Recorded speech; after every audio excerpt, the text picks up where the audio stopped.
Alright, so this first part we're doing is one-step equations, which matches up with set 2 in your homework book. So I'm just going to talk you through these as I do the written examples, just so you have a reference to look back on. So for this first one, we have a fraction, so we have x over 4, which equals 5.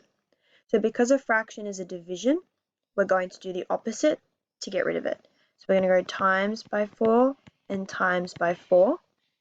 So that timesing the fraction of 4 by 4 gets us x equals. And then we're going to say what is 4 times 5, which is 20. And that's all you have to do in that one. All right? And then we're going to go on to the next one, which is 8 plus x equals negative 3. So with this one, we've just got to look at the 8 because the x is a positive, so that's not a big deal. But we're going to look at the 8, and that's what we've got to get rid of to get the x by itself. So because the 8 is a positive, again, we're going to do the opposite, and the opposite of a positive is a negative. So we're going to minus 8 and minus 8 from both sides.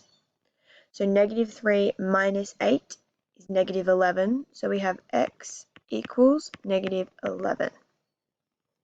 All right? Now, we're going to move on to the next one, which is again a fraction. So a fraction is a division.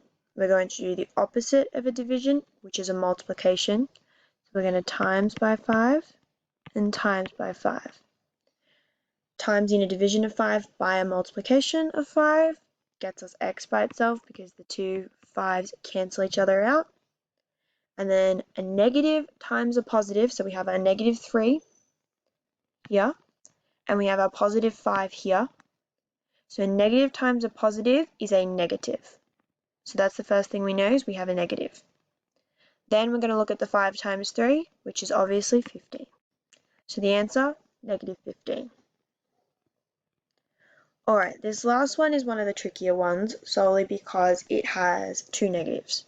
So the first one we're going to look at is the 7x. So when you have a 7 and an x together like that, they're multiplying. We just don't write the multiplication symbol. So the opposite of a multiplication is a division. So we're going to divide by negative 7 on both sides, alrighty? So now we know we have x by itself. Now I've got to look at the negative 7 division. A negative divided by a negative is a positive. Alright, same as above, a negative times by a positive is a negative. It's because they have two different symbols.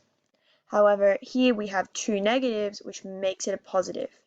It's the same as when you have a positive times by a positive or a positive divided by a positive, it comes out as a positive number. So if the symbols are both the same, it comes out as positive. If they're different, it comes out as negative.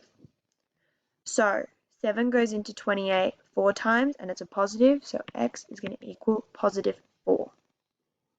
Alright,